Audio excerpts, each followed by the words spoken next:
amin'ny anaran'i Jesosy Kristy tompo avy a Nazareta no erabako anareo rehetra zay manaraka ariko miaino zao fampianasa fanazavana misaotra maso teny Andriamanitra zao ampiorenana ny finoana atonga antsika mba voomana hitsenan'i Jesosy indrao ny lanitra dia izaho ny mpitandrina sy lofon'indry Ramboarison no mendraikitra izany ka dia na aiza misy anareo dia mifahasavan'Andriamanitra no aminareo rehetra ary dia mba handray ny hafatra zay voalaza kanefa alohany anambarana ny hafatra dia hivavaka atsika misaotra anao zahay Andriamanitra fa noho ny fahasavana famindramponao dia tanteraka izao fotoan'izao dia manatena fahasavanao any misy saina fahendrena fahalalana raha metraka teny mivavako ary indrindra hitondra ny hafatra amin'ny olona rehetra zay miaino mitady zany famonjena sy fiaina mandrakizay zany dia ho anao ny dera ho anao ny saotra anao voninahitra Andriamanitra amin'ny anaran'i Jesosy Kristy tompo avy a Nazareta ary koa ny finoana ny rany nanaoko zany vavaka zany saotra Andriamanitra amen alleluia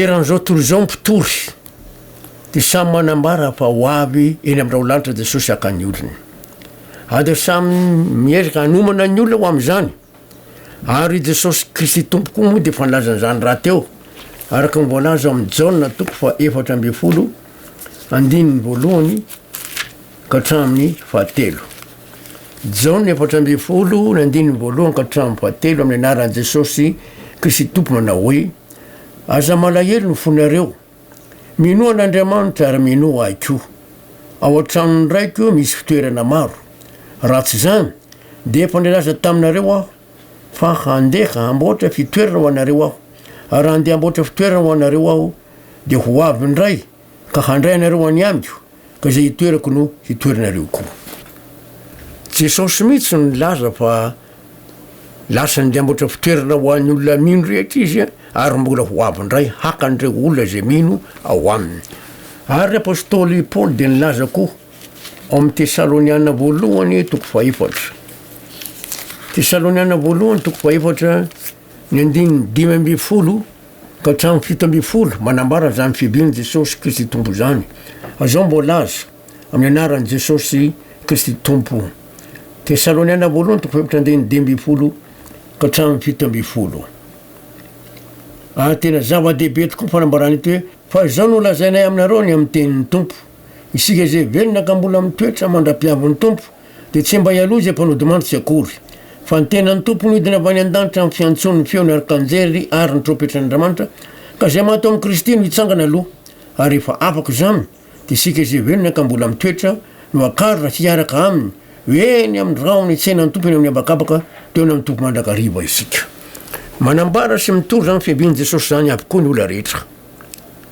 ry mpitory zany kanefa ny mpivavaka rehetra dia manantena hoe hitsenan'i Jesosy eny amin'irao ny lanitra zay olona miantso anaran'i Jesosy kanefa tsy mpivavaka rehetra dia Jesosy nilazan'izany araka ny voalaza ao amin'ny Mateo toko 7 Mateo toko 7 andininy 2:20 ka hatramin'ny 3:20 Mateo toko 7 andininy 2:20 ka hatramin'ny 3:20 tsy zay rehetra mivavaka rehetra kory na mpandray ny fanasan'ny tompo na manantena zany fiabian'i Jesosy zany dia hitsena azy amin'irao lanitra zao no lazain'i Jesosy amin'ny anarany no hamakina azy Mateo 7 andininy 2:20 ka hatramin'ny 3:20 tsy zay rehetra manao amiko hoe tompoko no hiditra amin'ny fanjakan'ny lanitra fa izay manao ny sitrapony ndraiky zay ny an-danitra maro anao amiko amin'izany andro zany hoe tompoko tsy efa naminany taminaranao va zahay tsy efa namoaka 2 minitra taminaranao va zahay tsy efa nanao asy lehibe taminaranao va zahay ary dia ambarako amin'ny maromarona hoe tsy mba fantatra akory ianareo atretr'izay mila amiko ianareo mpanao meloka reto tapa amin'ny faharoa reto dia tsy afaka hitsenan'i Jesosy eny amin'irao ny lanitra satria nahoana tsy nanao ny sitrapony ray maro ny olona nge mivavaka eritreritra izy fa tena manao ny sitrapon'Andriamanitra ary eo ny favoazana maka ohatra aminareo fotsiny asao move miova ny didi folo miara-manaiky ny rehetra fa tsy miova ny didi folo tsy miova mihitsy ary ny tenin'Andriamanitra azy satria Jesosy niteny hoe zay mahatratra amin'ny farany vonjena ka izy ireo olona mahatratra amin'ny farany dia zao mbola lazan'Andriamanitra amin'ny apokalipsy toko 4:20 andininy 12 zay mahatratra amin'ny farany no vonjena hoy Jesosy araka mbola zao Mateo 4:20 de zao mbola azy 14 amin'ny anaran'i Jesosy Kristy tompo manao hoe indro ny faharetan'ny ola masina de zay mitandrina ny didin'Andriamanitra sy ny finoana an Jesosy. Reo olona zay mitandrina ny didin'Andriamanitra sy finoana an Jesosy no ahatratra amin'ny farany. De ny olona mieritreritra hoe mitandrina ny didin'Andriamanitra izy fa tsy mitandrina izy. Mitogaga le olona raha miteny an'izany aho. Ary Jesosy ny apôstôly Jakoba de nilaza hoe zay diso amin'ny ray loha de meloko amin'izy rehetra araka voalaza amin'ny Jakoba 2:2. Rehefa diso amin'ny ray loha araka biazy zany olona am'izao tao raha nanetraka fantaina hoe miova ve ny didy folo tsy miova ka raha mipetraka amin'ny didy fahefatritsika mahatsiaropo ny andro sabata namasina azy. Tsy zay tsony no ataon'ny olona fa mankamasina ny andro alahady tsy mitovy zany. Andriamanitra miteny hoe mahatsiaropo ny andro sabata namasina azy, ny olona ndray kosa miteny hoe mankamasina ny andro alahady. De rehefa diso amin'ny ray loha de meloko amin'izy rehetrarehetra. Ary izay natonga ny Andriamanitra nilaza amin'ny salamo. Tsy de resaka moa zay lalàna zay loatra fa tsitsatsitsatsiatry zay. Salamo 5:20 ary 9:7. Salamo 5:20 ny 9:7 amin'ny anaran'i Jesosy manao hoe fihaino Andriamanitra zay mipetraka hatramin'ny taloha ka hamaly ireo olona tsy mivoatoetra sady tsy matahotra an'Andriamanitra. Izy ireo olona nilazain'i Jesosy hoe tsy rehetra manao amiko hoe tompotoko no hiditra fanjakan'ny lanitra. Maro anao amiko anao hoe zay fa naminany taminaranao zany hoe mandeha nitory, zay fa namao akademy taminaranao, zay nanao asebe tamin'ny anaranao. Nefa hoy Jesosy hoe tsy mba fantatra akory ianareo hatrehatray miala amiko nareo mpanao meloka. Mazava tsara ny tenin'i Jesosy miala amiko nareo mpanao meloka, tsy fantatra koa nareo hatrehatry zay. Nahoana tsy fantatra Jesosy? Raha nanaraka ny fampiarantana roa tsika tsy afaka tamin'ny ota manandevo reo olondreo. Satria le ota manandevo vola araka antsika voalaza tany amin'ny Romanina 7. Romanina 7 raha nampinaraka tsara amin'ny fampianarantsika tany amin'ny voalohany araka izay zavatra nambara tamintsika teto amin'ity fanazavan'ity. Romanina 7 9:420. Romanina 7:420 amin'ny anaran'i Jesosy manao hoe fa fantatsika fa araka ny fanany lalàna fa za kosa nofo namidiny andevon'ny ota fa zay ataoko de tsy fantatro fa tsy sitrako nataoko fa zay halako nataoko. Hoy ny 9:7 ary am'izany tsy za tsy manao zany fa ny ota zay mitoetra ato amiko. Le ota manandevo ny manosika ny olona anao ratsy tsy devoly akory. Mazava tsara ny teny Andriamanitra amin'ny Romanina 7:20 ka hatramin'ny 20. Romanina 7:20 ka hatramin'ny 20 amin'ny anaran'i Jesosy Kristy tompo manao hoe fa fantatra fa tsy misy zavatra tsara mitoetra ato amiko de ato amin'ny nofoko fa atao anatika aminy ny fikasana saingy natanteraka ny tsara no tsy ato fa tsy ny tsara zay sitrako nataoko fa ny ratsy zay tsy sitrako nataoko. Fa raha ny sitrako nataoko de tsy za tsony manao zany fa ny ota zay mitoetra ato amiko. De kabiazan'ny olona de mieritreritra fa devoly no mampanao azy ratsy, mahatonga azy manao adalàna na mahatonga azy mijangajangana manganitra sy ny sisa. Tsia fa misy ny ota manandevo. Ary olona lazain'i Jesosy eo amin'ny Jaona 9:9 ary 4:30. Jaona 9:9 4:30 ovakitsika amin'ny anaran'i Jesosy manao hoe Jaona 9:4:30 Jesosy namaly azy hoe lazaiko aminareo marina dia marina tokoa fa zay rehetra manota dia andevon'ny ota. Tsisy mahafaka ny andevon'ny ota io fa Jesosy ihany araka ny 9:30. Jaona 9:4:30 amin'ny anaran'i Jesosy ko raha ny zanaka no afaka anareo dia ho afaka tokoa anareo. Tsy dia anazava amin'ny fomba mpanafana itsony eto fa teny fo ihany. Nataon'Andriamanitra atao amin'ny Jesosy tsika araka mboalaza ny Korintiana 1:7 mba tsy hisy nofo mahazo mirereona hatry Andriamanitra fa aby aminy no nanaovana anareo amin'ny Kristy Jesosy zay nataon'Andriamanitra fa indrena, fa marinina, fa masina ary fanavotana ao antsika. Rehefa natao tao amin'ny Jesosy ny olona rehetra dia niaraka voompo tamin'i Jesosy teo amin'ny fijaliana araka mboalaza ny Galatiana 4:9. Galatiana 4:9 Galatiana 4:9 amin'ny anaran'i Jesosy manao hoe fa sanatria raha mba misy ataoko rehare afa-tsy niazo fijaliany Jesosy Kristy tombotsika zay nahavomo zao tontolo zao teo amin'ny afidaliana raha ny amiko ary za kosa raha ny am'izao tontolo zao natao tao amin' jesosy zao tontolo zao ka rehefa nombona tamin'ny afidaliana jesosy de niaraky vomo tamin' jesosy avokoa izao tontolo zao miantony mba afaka antsika aminota mandevo araky mboalaza any amin'ny romanina toko faenina ary andininy enina ka hatramo fahavalo rehefa natao vomy am' jesosy ka niara-maty taminy de zay maty afaka amita manandevo romanina toko faenina andininy fahafito zay tsy de na zava-be loatra ny am'izay fa zay le filazantsara mifamonjena na afaka antsika aminota manandevo afaka antsika am'le nofo misy filana fanondritsa vomo le nofo misy filana fanondrina araky mbolaza ny galatianina toko fadimy andiny efatra am'roapolo galatiana toko fadimy andiny efatra am'roapolo amin'ny anaran' jesosy fa zay any kristy jesosy de efa nanombo ny nofony mba mifandriny sy nympinamy tamin'ny azo fijaliana vomo le nofo misy filana fanondrina niara-maty tamin' jesosy le mpanota andevony ota de zay niara-maty taminy de afaka amin'ny ota tiako vakina kely zay mba tsy atonga antsika ianana mety manadininy maro romanina toko faenina andininy enina ka hatramy fahavalo romanina toko faenina andininy enina ka hatramy fahavalo aminaran' jesosy fa fantatsika fantoetsika taloha de niaraky nombona taminy ka nimbana ny tena niota io hoe fa fantsika fantoetsika taloha de mide hoe l'homme que nous étions auparavant am'ty frantsay fantsika fantoetsika taloha de niaraky nombona taminy ka nimbana ny tena niota l'homme que nous étions auparavant était crucifié avec lui pour que nous ne soyons plus les esclaves du péché am'ty frantsay dia niaraky nombona tamy mba nimbana ny tena niota mba tsy anompontsika niota intsony mba tsy atokantsika ho andevo niota intsony fa zay efa maty de afaka amin'ny ota zay efa maty de afaka amin'ny ota celui qui est mort et libéré du péché afaka amin'ny ota indininy fahavalo raha niara-maty tamin'ny kristy tsika de mimy fiara-belona aminy koa isika zay niara-maty amin'ny kristy ihany niara-belona aminy afaka mity manandevo de velona amindray jesosy araky ny teny io ary eo tsantsika raha namaky tao amin'ny salamo fa 5:10 ary andininy 9:10 avelontsika vakina vetivety le satria any mihitsy ny zatra tiana ambara betsaka ny olona manatena hitsenan' jesosy indramolondra kanjo tsy lasa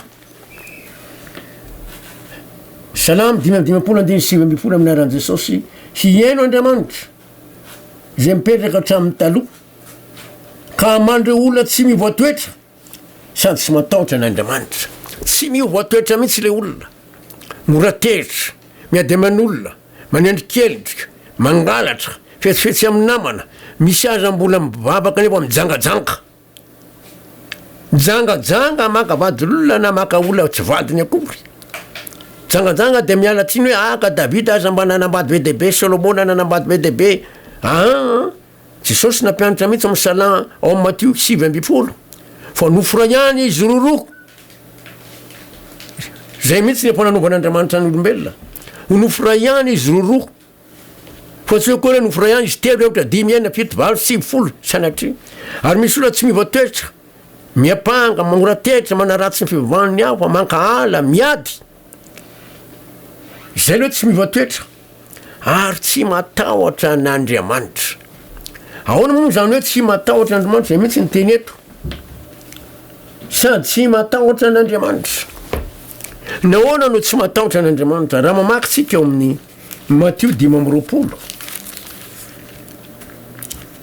de ahitatsika ny tenyandriamanitra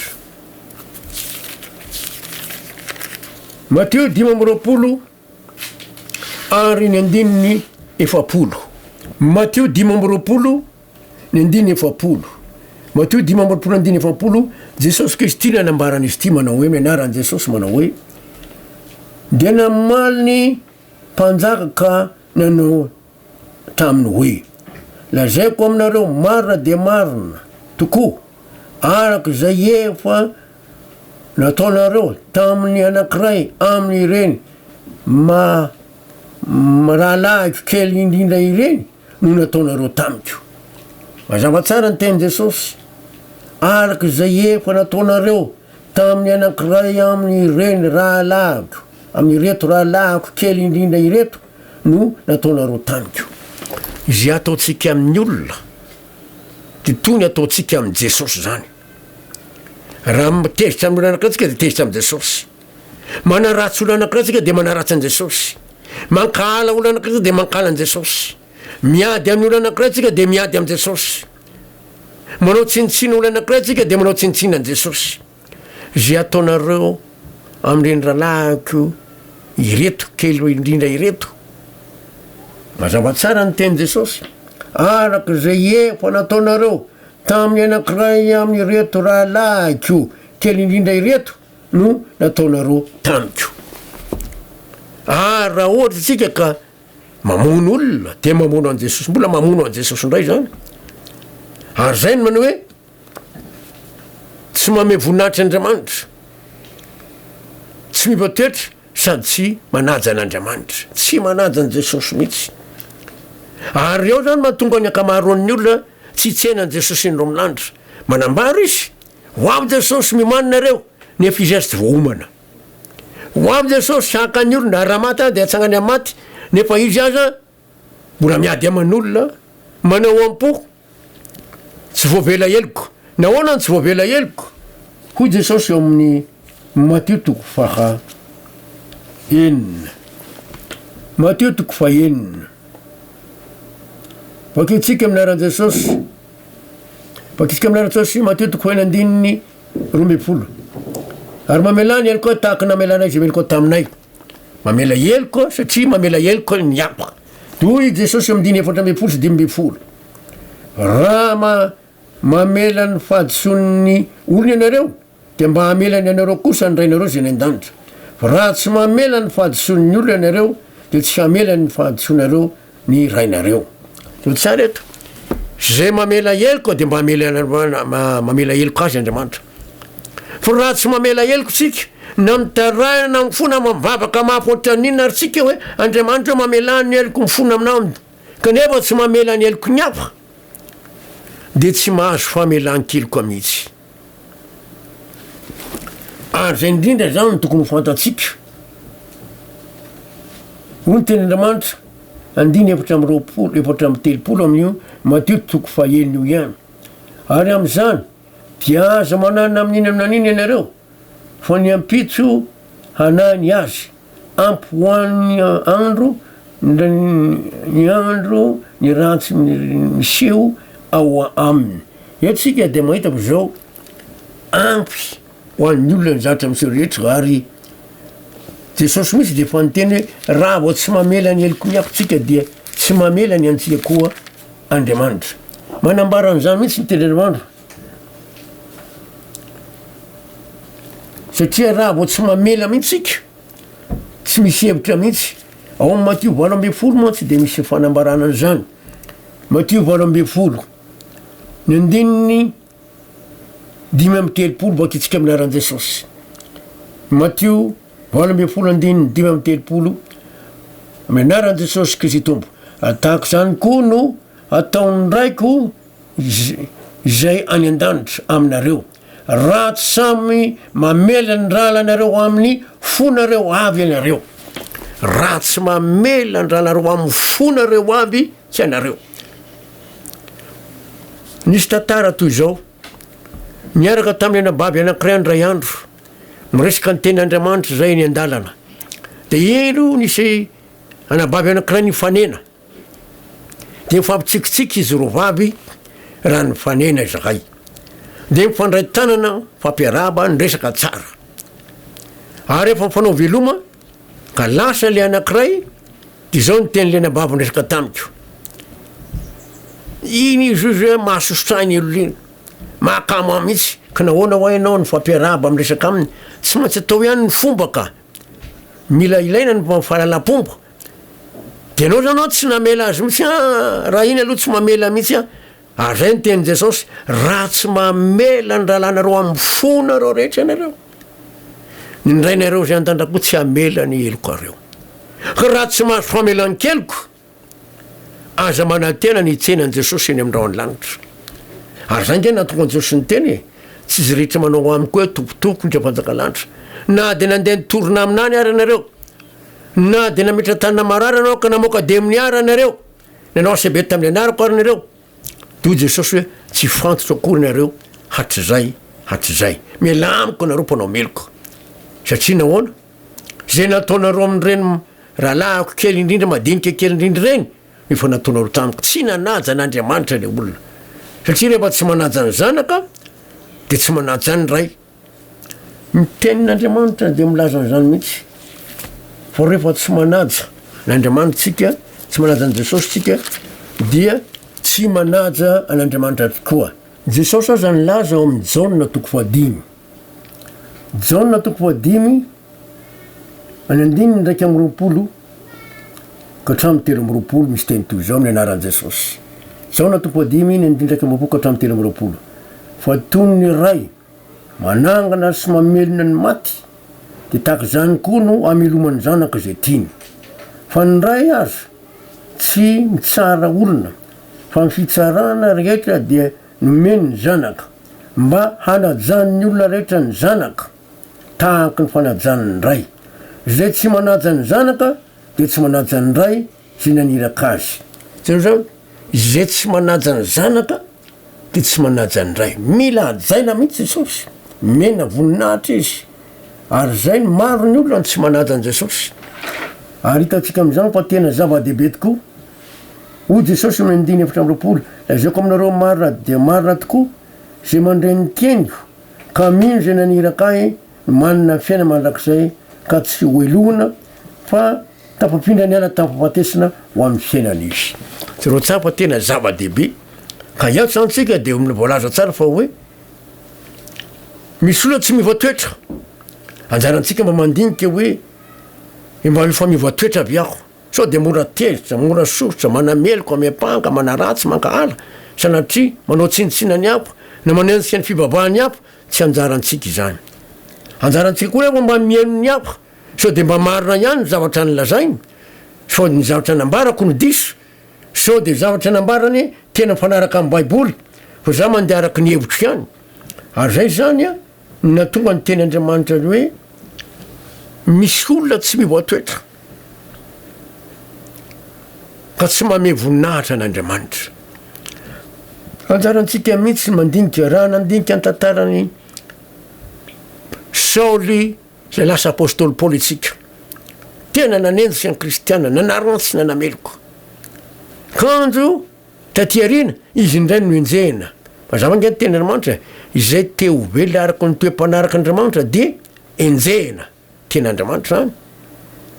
Izy nanenjika tamin'ny voalohany satria nandeha tamin'ny fiainana araka an'Andriamanitra reo olona reo araky ny ao amin'i Jesosy ka rehefa tonga nino an' Jesosy Kristy Saoly lasa Paoly apôstôly Paoly de izy indray no enjehina izy indray no naratsiana satria izy te ho vela araky ny toe-pana araka an'Andriamanitra de enjehina tenin'Andriamanitra mihitsy zany.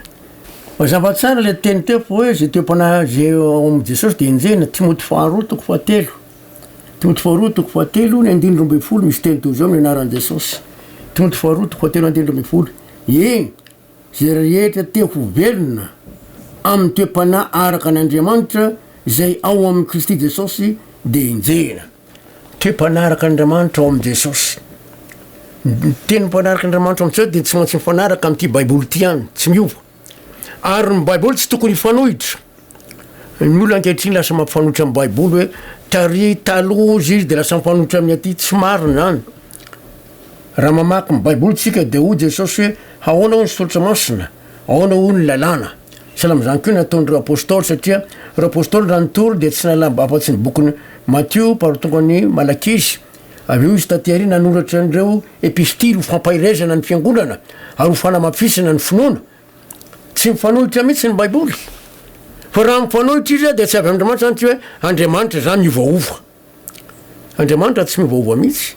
Mety teny angamitsika hoe taonaritsika zao tsy manao fanatra mamonjy zanak'ondry tsony satria ireny tandindona manambara an'i Kristy izay hombony amin'ny afijaliana andazaka ny rany. Ka rehefa tanteraka ny namonoana an' Jesosy andazaka ny rany ny sahatra ireny fanatitra ireny satria Jesosy le fanatitra alatsa-dra. Ary zay indrindra zany nahitantsika hoe maro ny olona tsy mivoatoetra ary tsy matahotra an'Andriamanitra. Ka anjarantsika raha lasa nambavy antsika zay may ankehitriny mandinika hoe mba mivoatoetra biako afaka mifatezena sy malahelo sy mora sosotra biako mba mahay mamela heloko biako tsy mitany am-po biako tsy miady aman'olona be aho ary koa tsy mitsara na mitsikeran'ny fivavahany aho. Ny anjarantsika de manazava ny famarinao amin'ny baiboly mampiorona amin'ny finoan'ny olona ao amin'i Jesosy satria raha misy olona ao amin'i Kristy de olom-baovao izy efa lasa ny zavatra taloha ndreo fa tonga vaovao reo fa rehefa ao amin'i Jesosy tsika de tonga zanak'Andriamanitra mandray ny fanamasa satria zay zanak'Andriamanitra ihany mandray ny fanamasa araka ny teny Andriamanitra. Maro ny olona mangataka fanamasina tsy angatana amin'ny fanamasina fa rehefa tonga zanak'Andriamanitra tsika de mandray ny fanamasina amin'ny anaran'i Jesosy. Ny Galatiana toko fahaefatra andiny fahaenina, Galatiana toko fahaefatra andiny fahaenina amin'ny anaran'i Jesosy manao hoe asatria zanika ianareo de ny ran'Andriamanitra ampontsika amfanany zana miantso hoe abaray eo. Zay tonga zanak'Andriamanitra no mandray ny fanamasina ary zay natonga ny Romanina toko fahavalo, Romanina toko fahavalo ary andiny misivosivy amin'ny anaran'i Jesosy manao hoe fianareo tsy eo amin'ny nofo amin'ny fanahy raha ny fanany Andriamanitra mitoetra ao anatinareo fa raha misy kosa tsy manana ny fanahiny Kristy de tsy azy izy. Ary fanamasono manova antsika vokatry ny fanahy de fitiavana, fifaliana, fiadaza sy ny toany marobe, fiovampo tena mazava mihitsy fahalemem-panahy, fanitretena sy ny sisa. Ka de soratsika Andriamanitra anisan'ny fanambarana satria tsy misy afa-tsy ny Andriamanitra ihany Jesosy ihany manova amin'ny fiainantsika. Raha ny zanaka no afaka anareo de afaka tokoa anareo. Amen. Mivavaka tsika. Sotranao zay Andriamanitra mifamindramponao, sotra miafatra zay nambara teto fa mba anisan'ny olona zay mba mivoatoetra zay, anisan'ny olona de tsy mba voafafa mboko ny fiainana aranay. Ka do anao ny dera anao sotra no voninahitra Andriamanitra amin'ny anaran'i Jesosy Tompo, sotra Andriamanitra amin'ny anaran'i Jesosy. Amen. Alleluia. De manao veloma mahafinaritra indray tompoko, sao Andriamanitra ho amintsika amanaraka indray amin'ny anaran'i Jesosy. Amen.